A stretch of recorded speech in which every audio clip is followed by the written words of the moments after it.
chamada de Yeshua.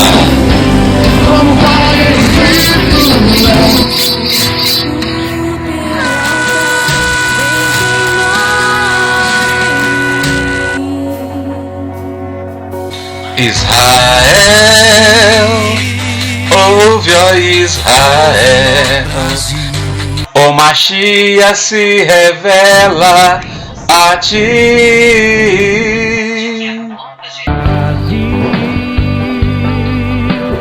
Ouve, ó Brasil, suas eiras se encherão de trigo. Brasil, ouve, ó Brasil, teus lagares transbordarão de mosto e de azeite,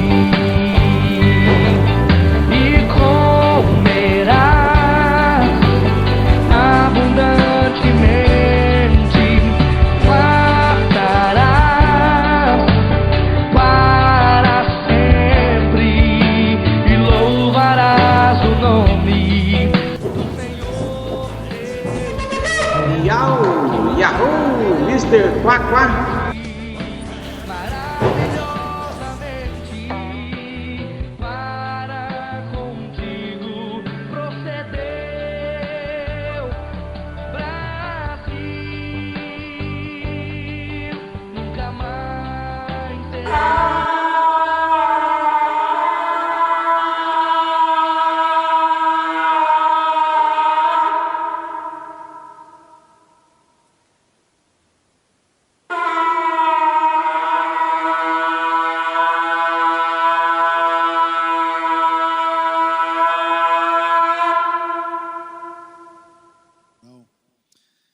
E me deram um desafio nesse clínica maravilhoso da visão. E o desafio é falar do líder e suas fontes. E relutei muito, orei, busquei a Deus e cheguei nessa conclusão de hoje. Quero muito que você receba essa palavra, que o Espírito de Deus nos ilumine, derramando da sua sabedoria, espírito de revelação e de entendimento sobre cada coração, em nome de Jesus. Amém, amados? Abra comigo no livro de Lucas, no capítulo 6, no versículo 12. O texto, quando Jesus separa um momento muito especial, onde ele vai escolher seus 12.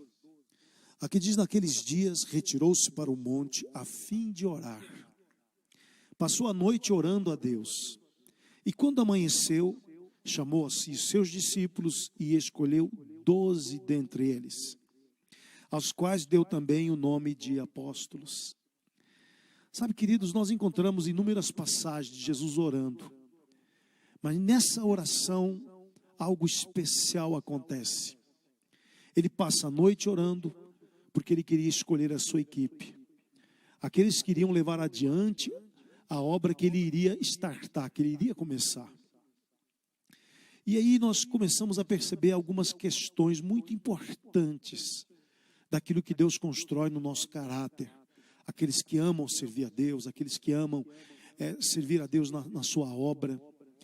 E aqui nós vemos que quando Jesus separa aquele momento, e isso é relatado por Lucas, nós vemos aqui que nós precisamos de harmonia com o Pai, uma harmonia plena com o nosso Deus, com o nosso Senhor, porque é Ele que nos comissiona para a obra, e uma plena harmonia com aqueles que estarão sendo parceiros nessa obra maravilhosa.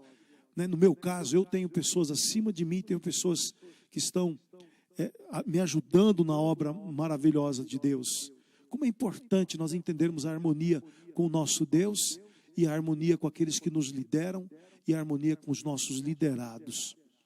Essa força que é gerada com essa paz, com essa unidade, é que vai determinar o nosso êxito. E você que está aqui participando desse Clínica da Visão, eu tenho certeza, Deus desafiou o teu coração para você ser usado por Deus de uma maneira sobrenatural. queridos, eu tenho caminhado já há muitos anos com Cristo. Eu fui ungido pastor em 92, fui ungido bispo em 2001. Então você faz a conta aí do tempo que a gente está na batalha. Mas para mim o que é mais importante é entender os princípios que nós vemos na palavra de Deus. Nós vemos que nós veremos hoje o modelo perfeito, idealizado pela palavra de Deus, que nos levará a viver em harmonia com o nosso Deus, em plena comunhão com o nosso Deus, em harmonia com os irmãos que nos lideram e os irmãos que nós lideramos. E aí nós temos que meditar, né? Por que Jesus separa toda uma noite de clamor, de oração, de busca? Qual necessidade de Jesus passar toda uma noite orando, né? Certamente ele teve sono, mas ele tinha algo importante a fazer, e ele não queria fazer da sua opinião própria. Eu quero mostrar isso para você na Bíblia. Ele não queria fazer isso por impulso, por simpatia de um para com o outro. Ele queria fazer tudo em Deus. E Jesus havia recebido uma missão que envolvia duas etapas. A missão dele, pessoal, que ele teria que treinar 12 discípulos, teria que ministrar, pregar a palavra, levar o evangelho do reino para toda a humanidade, mas ele deveria morrer e ressuscitar. Ele deveria ter, então havia essa questão da pessoa de Jesus enquanto ele estivesse os 3 anos e meio ministrando. E a segunda etapa da missão de Jesus seria quando ele estaria fora. Seria fazer a sua igreja dar continuidade à proclamação do evangelho, à divulgação da sua mensagem, proclamar na humanidade que ele havia morrido e ressuscitado, para que todo aquele que nele cresce não morresse, não perecesse, mas alcançasse vida eterna. A mesma missão que Jesus recebe, é isso que eu acho que mais nos incendeia a alma, nos empolga. A mesma missão que foi dada a Jesus é a missão que está sobre os discípulos de Jesus. Eu sempre digo algo que o bispo Cirino sempre enfatizava, né? O bispo Rodovalho da mesma maneira, é que nós fazemos não discípulos que são nossos, né? Propriedades nossas, não. Fazemos discípulos para Jesus. Eu acho isso tão forte, porque quando Jesus, em João capítulo 20, já ressuscitado, no versículo 21, diz assim: disse depois Jesus outra vez, paz seja convosco. Note bem, por favor. Ele diz, assim como o Pai me enviou, eu também vos envio. E havendo dito isto, versículo 22, soprou sobre eles e disse-lhes, recebei o Espírito Santo. Note nesse texto, querida e querido, quando Jesus transmite a missão que ele havia recebido do Pai, ele estava passando essa missão para os seus discípulos, e essa missão está chegando sobre nós agora, através desse dia que nós separamos para meditar a palavra, aprender da palavra, para podermos cumprir a missão que Deus nos deu. A mesma missão dada a Jesus, é a missão dada à igreja. E aqui nós vemos duas condições fundamentais que Jesus libera os seus discípulos para o cumprimento. E aqui, por quê? Porque nesse texto, ele fala sobre paz. Paz seja convosco. Note, aqui nós vemos a necessidade de harmonia, né? Das fontes estarem limpas, das questões pessoais estarem resolvidas, eu estar bem com o meu líder, eu estar bem comigo mesmo, eu estar bem com os meus discípulos abaixo de mim. Essas fontes estão limpas, porque aí ele diz, ele sopra o Espírito. Aqui ele dá as duas condições para termos êxito: paz entre os irmãos, paz com o meu líder, paz com meus discípulos, paz comigo mesmo, e receber o poder do Espírito Santo. A fonte tem que estar limpa com Deus e a fonte tem que estar limpa com os meus irmãos. E de que maneira isso? Através da paz, através da presença do Senhor em nossas vidas. E nós vemos, querido, que em toda a Bíblia, nós vemos que a obra de Deus, confiada aos homens, exige esse alinhamento, exige uma unidade. Eu quero muito que você entenda isso, queridos, para que possamos alcançar o objetivo. Eu já vi muitos irmãos quererem ganhar almas, quererem multiplicar células, mas atropelam as pessoas, machucam, ferem. E aí processo, né, que complica os seus resultados, e aí vem a frustração. Às vezes ele tem um resultado efetivo a curto prazo, mas que a médio prazo já começa a ter problemas de conflito, divisões, chateações, traições. As pessoas não percebem. Jesus, quando ele transmite a sua missão, ele libera duas condições: paz e receber o poder do Espírito.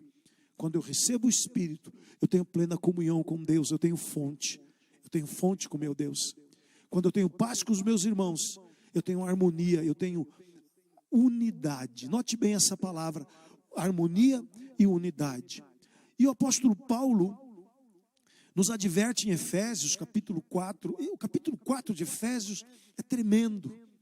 Eu me preocupei em trazer princípios da palavra, para que você entenda e se convença que isso não é uma questão de opinião humana, é condição sine qua non para a obra de Deus acontecer na tua vida e através do teu ministério. Para que o teu ministério seja frutífero, você precisa de paz e você precisa do Espírito Santo. E aqui, Efésios 4, versículo 3, o apóstolo Paulo fala a maneira digna de nós vivemos nosso chamado. Ele diz no capítulo 4 de Efésios, e no versículo 3 ele diz: esforçando-vos diligentemente por preservar a unidade do Espírito no vínculo da paz. Paulo, ele confirma, ele bate na mesma tecla, Espírito e paz. O Espírito Santo que age com poder, o Espírito Santo que nos inspira, que nos renova, que nos dá sabedoria, que nos fortalece. Mas eu preciso ter paz com o meu próximo. Eu já vi muitos homens ungidos de Deus que não conseguiram prosperar no seu ministério, não conseguiram crescer no seu ministério, porque não equacionaram as questões nos seus relacionamentos, seja relacionamento com o seu líder, seja relacionamento com as pessoas que estão à sua volta ou estão sendo lideradas por ele. E aqui ele diz: há somente um corpo e um espírito, versículo 4 de Efésios 4. Como também fostes chamados numa só esperança da vossa vocação. Aí ele diz no verso 5, há um só Senhor, uma só fé, um só batismo. E o verso 6 ele diz, um só Deus e Pai de todos, o qual é sobre todos, age por meio de todos e está em todos. Aqui o apóstolo Paulo, ele diz, você quer ver Deus agindo através da tua vida, através dos seus discípulos? Você quer ver teu ministério frutificar? Você quer ver teu ministério multiplicar? Você precisa entender esse princípio. Ele repete as mesmas condições, unidade do Espírito e o vínculo da paz. Para que Deus possa agir por meio de todos e através de todos. Eu tenho clamado a Deus a cada dia, né? E Deus tem sido tão abençoador na minha vida, queridos. Eu tive alguns desafios na minha vida, né? Que os meus líderes provocaram. E eu pude confiar neles. Porque o canal estava limpo.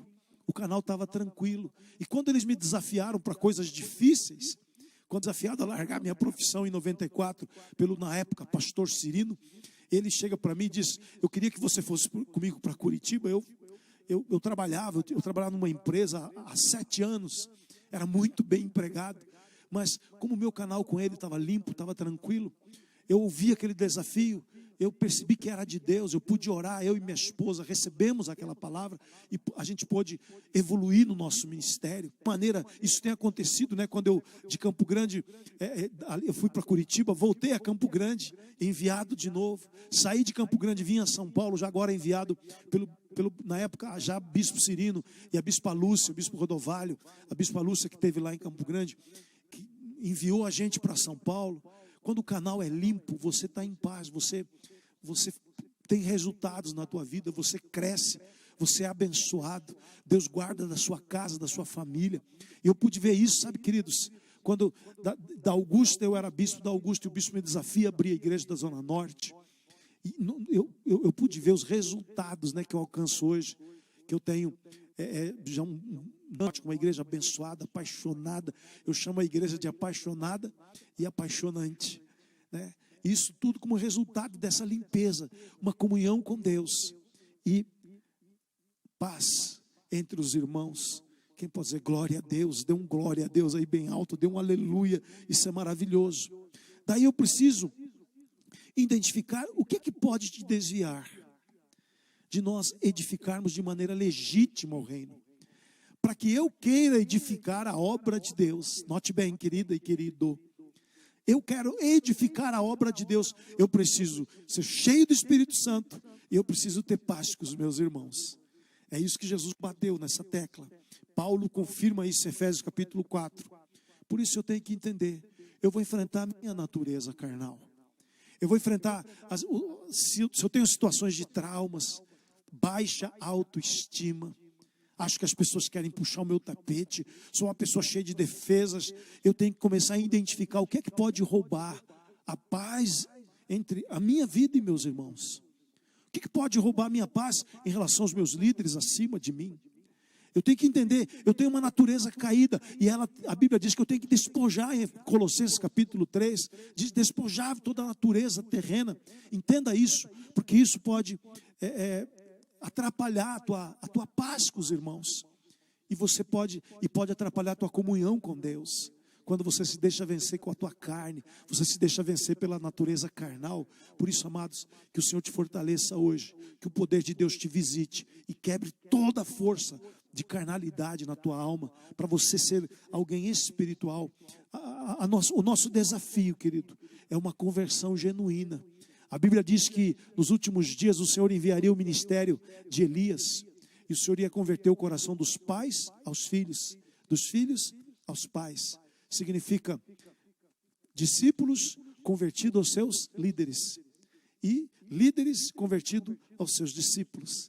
É isso que nós temos que entender. Eu só consigo isso vencendo a minha natureza carnal, meus traumas, meus complexos, todo sentimento de inferioridade, todo sentimento errado de que as pessoas querem passar por cima de mim.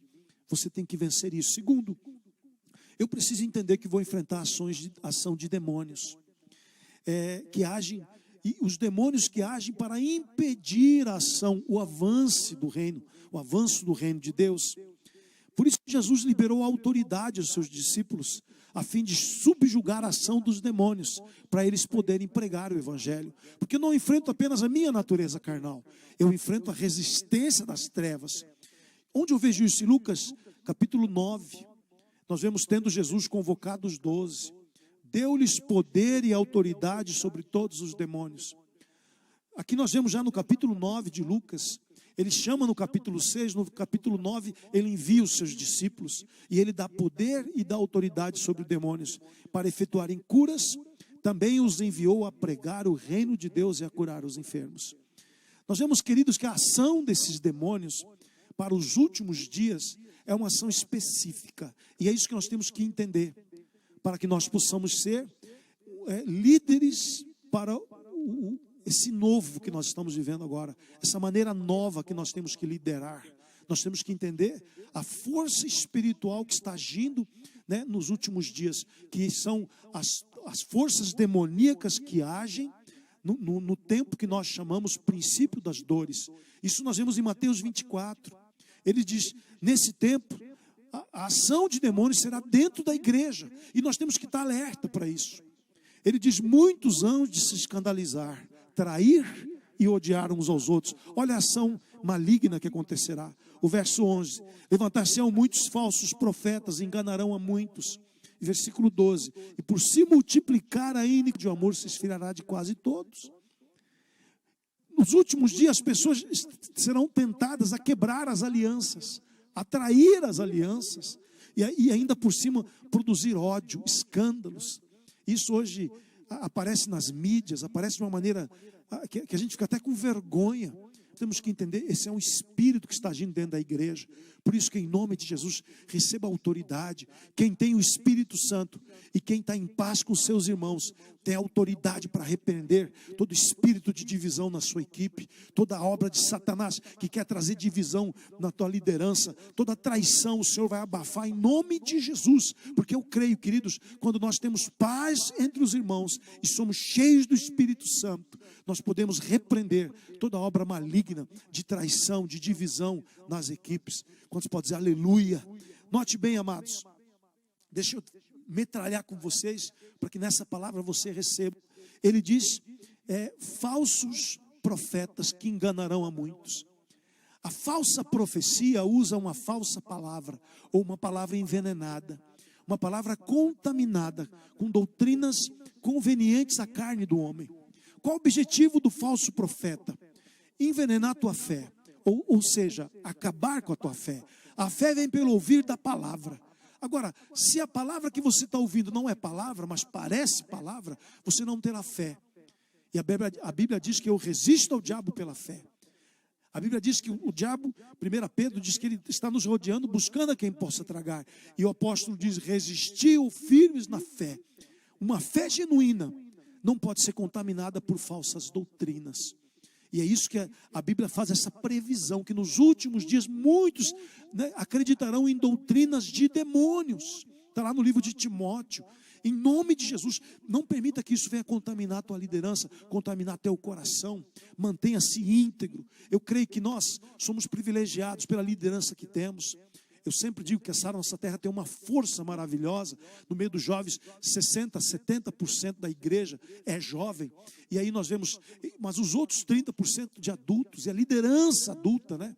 Nós que somos, né, mais maduros, nós podemos fazer essa força. Nós somos convertidos, os filhos aos pais e os pais aos filhos. Então, há uma força do jovem e há sabedoria no adulto. É isso que vai nos livrar dos falsos profetas. Por isso, amados, se você tem paz com a tua liderança, se você tem paz com o bispo Robson, bispa Lúcia, com o teu bispo, com o teu coordenador, teu pastor, você vai ter clareza. O Satanás não vai tocar, não vai te enganar. Falsas doutrinas não entrarão no teu coração, porque você está protegido pela paz, você está protegido pela harmonia, e o Espírito Santo está ministrando em teu coração. Quantos recebem, diga, em nome de Jesus eu recebo essa palavra. Aleluia. Por isso, amados, quando nós temos uma fé genuína, resistimos a Satanás, repreendemos demônios, eles saem e nós podemos pregar o Evangelho. Mas a Bíblia diz, o texto do versículo 13 de Mateus 24, mas aquele que perseverar até o fim será salvo. Aquele, porém, que perseverar até o fim será salvo, e será pregado este Evangelho do reino por todo o mundo, para testemunha a todas as nações. Então virá o fim. Amados, a vontade de Deus, isso que nós temos que entender.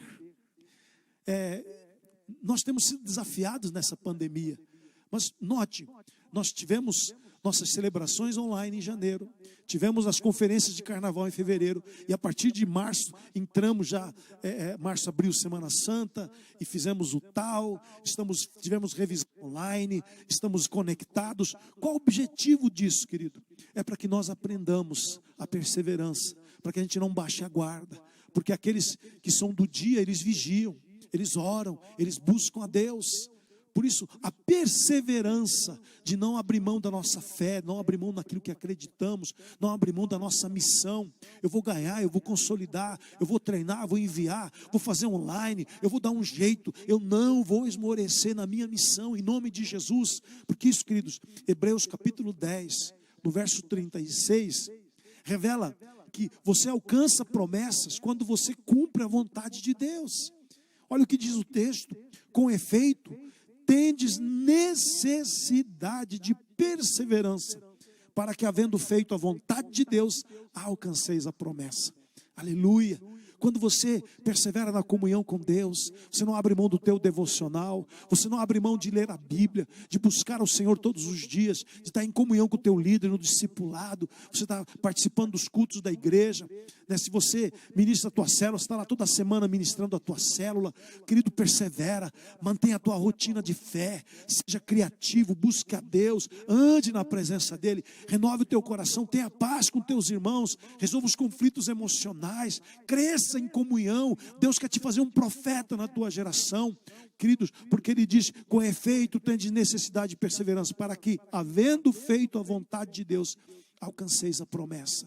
A nossa geração, a geração dessa pandemia, está aprendendo a fazer a vontade de Deus, porque ela não desiste, ela persevera, ela não esmorece, ela não deixa a chama do fogo de Deus apagar em seu coração.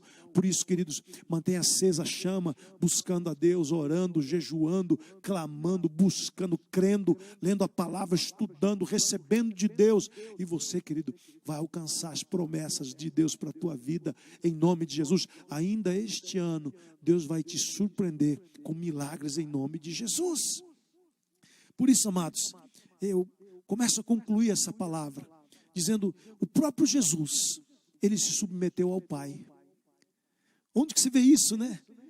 Em João capítulo 14, no versículo 10, ele conversando com os discípulos, diz, não crês que estou no Pai e que o Pai está em mim?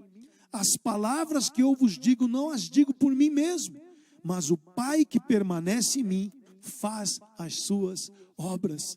Jesus revela que ele tinha plena unidade com o Pai, ele tinha paz, ele era cheio do Espírito Santo, e aquilo que ele queria, amados, por isso ele teve êxito na sua missão. Em João 17, versículo 4, diz, eu te glorifiquei na terra, consumando a obra que me confiaste para fazer. Aleluia! Eu te glorifiquei na terra, consumando a obra que me confiaste para fazer.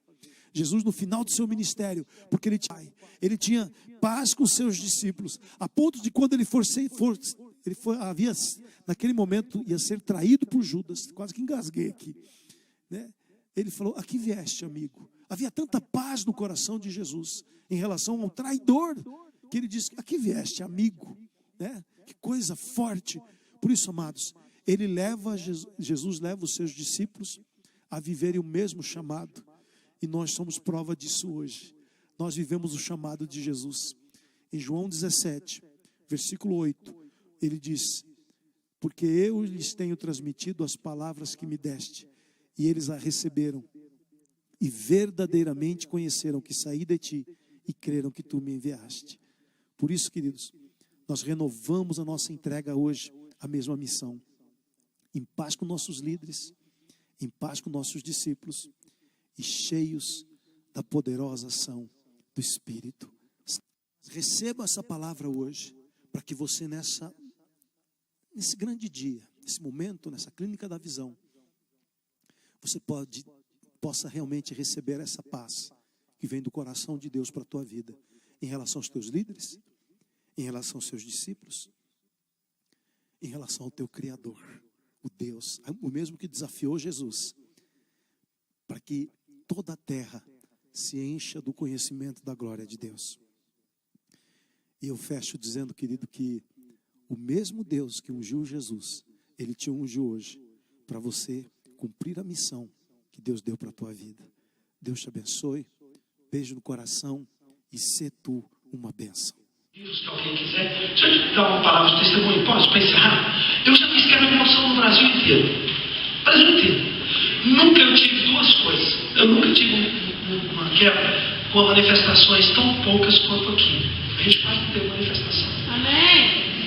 E por outro lado, eu nunca senti uma coisa, em nenhum lugar do Brasil, que tem uma chave de autoridade tão forte quanto Deus deu hoje para você. Espírito,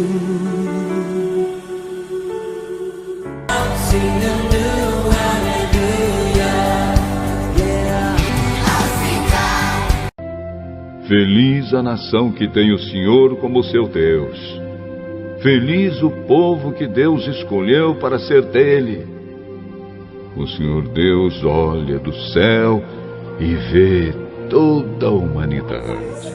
Que pela segunda vez eu vou fazer a entrega da chave para o representante de Deus, porque todo pastor é representante de Deus aqui na terra. Antigamente, as cidades eram cercadas por muralhas e tinham grandes portões. Por isso que a chave da cidade era guardada pelas autoridades do município, da cidade. E eu, como sou autoridade constituída hoje, detenho a chave. Mas essa autoridade diz ao seu povo e a vocês que existe uma autoridade acima de mim. E é por esse motivo que eu quero aqui, com muito orgulho, pastor Ney, entregar a chave da cidade a Jesus Cristo novamente. E a igreja que se apartou de Jerusalém não pesquisa. Mas os céus estão dizendo, preste atenção. Eu tenho controle do sol, da lua e das estrelas. E nos anos de 2014 e no ano de 2015, outra vez Deus acenderá. Os anúncios luminosos. Estão chegando novas 4 luas sangrentas no primeiro dia da Páscoa e no primeiro dia de Tabernáculos. Estará Deus querendo falar alguma coisa? Por favor, escutem o que estou dizendo. Deus estabeleceu datas para todas as festividades judaicas que estão na sua Bíblia. Estou dizendo isso porque eu sei tanto quanto alguém sairá daqui e vai dizer, eu ouvi John Hajo dizer que o Senhor vai vir na Páscoa, dia 15 de abril de 2014. Não foi isso que eu disse. Contudo, a Páscoa está estabelecida na Bíblia. A NASA está dizendo que serão 4 luas de sangue. Que um eclipse solar vai ocorrer em ordem sequencial na Páscoa de abril de 2014. Sukkot, que é em outubro de 2014, Nissan, que é em abril. Na verdade, a data está para ser 3 de 2015. Este é o dia, a propósito, que os filhos de Israel foram soltos ou foram libertos da servidão no Egito. E então, a Páscoa, 4 de abril de 2015. Sukkot, 28 de setembro de 2015. Agora nós vamos sair deste patamar e voltar. E vocês vão junto? Não. Mas todos esses serão vistos coletivamente ao redor do mundo. Tradicionalmente no judaísmo, a lua é um sinal a Israel. O sol é um sinal para o mundo. Nessa apresentação de Joel 2, essa é uma mensagem para o mundo e para Israel. E tudo isso vai se encaixar. Quando nós chegarmos ao final da mensagem hoje, antes eu vou mais além. Eu gostaria de apresentar minha gratidão ao Rabi Moshe Pinchok e o Dr. David Altman de Israel, Rabi Scheinberg de Santo Antônio e o pastor Mark Blades. Suas pesquisas acadêmicas e suas assistências me ajudaram a chegar a todos esses fatos, bem ajustados juntos, assim que eles são impecavelmente verdadeiros, baseados na palavra de Deus. Leiam comigo Joel 2, versos 30 e 31. Prontos? Os céus da terra, sangue, fogo e colunas de fumaça. Agora, essa é a batalha na terra e no solo, mas essa é nos céus. O sol se converterá em trevas e a lua em sangue, antes que venha o grande e terrível dia do Senhor. Vamos a Atos 2, 19 e 20. O apóstolo Pedro repete a declaração da palavra de Joel, palavra por palavra. E mostrarei prodígios acima nos céus e na terra, debaixo da terra. O sol se converterá em trevas e a lua em sangue, antes que venha o grande e terrível dia do Senhor. E acontecerá que todo aquele que invocar o nome do Senhor será salvo. Então você tem o Joel, o profeta, Pedro, seguidor de Cristo, dizendo exatamente a mesma coisa. Portanto, quando você vir esses sinais, a Bíblia diz, levantai vossas cabeças e regozijai-vos, pois vossa redenção se aproxima. Eu acredito que os céus, o quadro de avisos de Deus, que Ele tem estado enviando sinais ao planeta Terra, e nós não temos atentado para eles. Hoje, com a ajuda da palavra de Deus e alguns muito astutos cientistas, eu vou levá-los através de 500 anos e mostrar a vocês como Deus está literalmente gritando para o mundo, venham em breve. Pai, nós te agradecemos por esse dia e por cada pessoa que está aqui. aos milhões que estão nos assistindo pelas nações, pelo mundo. Nos ajude a ver o que Tu estás tentando nos dizer. Com o surgimento das 4 luas de sangue, na autoridade da Sua palavra e no Seu nome, é que vamos proclamar esta mensagem. Todos os filhos de Deus dizem: louvado seja o Senhor. Podem prosseguir. Sabe o que está a hora de encher? Está na hora de encher os estádios. Nossa nação é conhecida mundialmente como o país do futebol. Mas já chegou a hora. Fala para quem está do seu lado, é a nossa geração em que o Brasil vai ser conhecido não pelo futebol, mas muito mais pelo país da adoração.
Pelo Espírito, fui chamado para servir. Seus propósitos quero cumprir. Quer amar meu semelhante, como Cristo me ensinou. Seu exemplo quero seguir. Somos amigos, somos irmãos, somos filhos do mesmo Deus. Vivemos para servi-lo, espalhando seu amor. Unidos somos mais fortes, somos irmãos.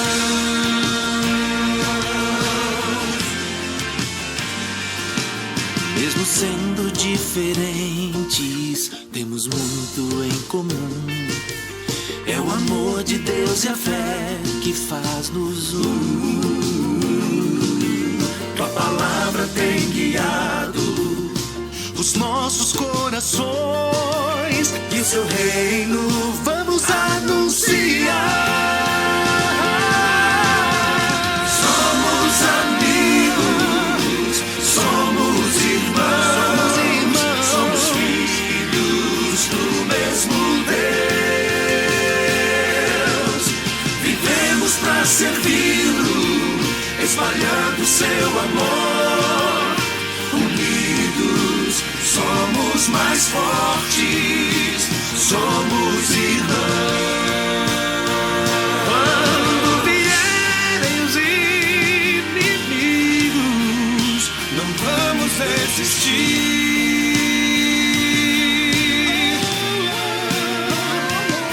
Só o poder de Jesus Cristo não nos deixará cair, não nos deixará cair. Louvaremos o seu nome tem poder, tem poder. A vitória é garantida. Cristo veio para vencer, para vencer. Shema, ó Israel, ouve, Judá e Israel, Israel e igreja, saia, Saia do velho erro de nossos pais. Volte ao primeiro amor. Volte para Jerusalém, a palavra viva. O Shabat, sábado, é um sinal, selo da união eterna ou salvação entre nós e o El Elohim.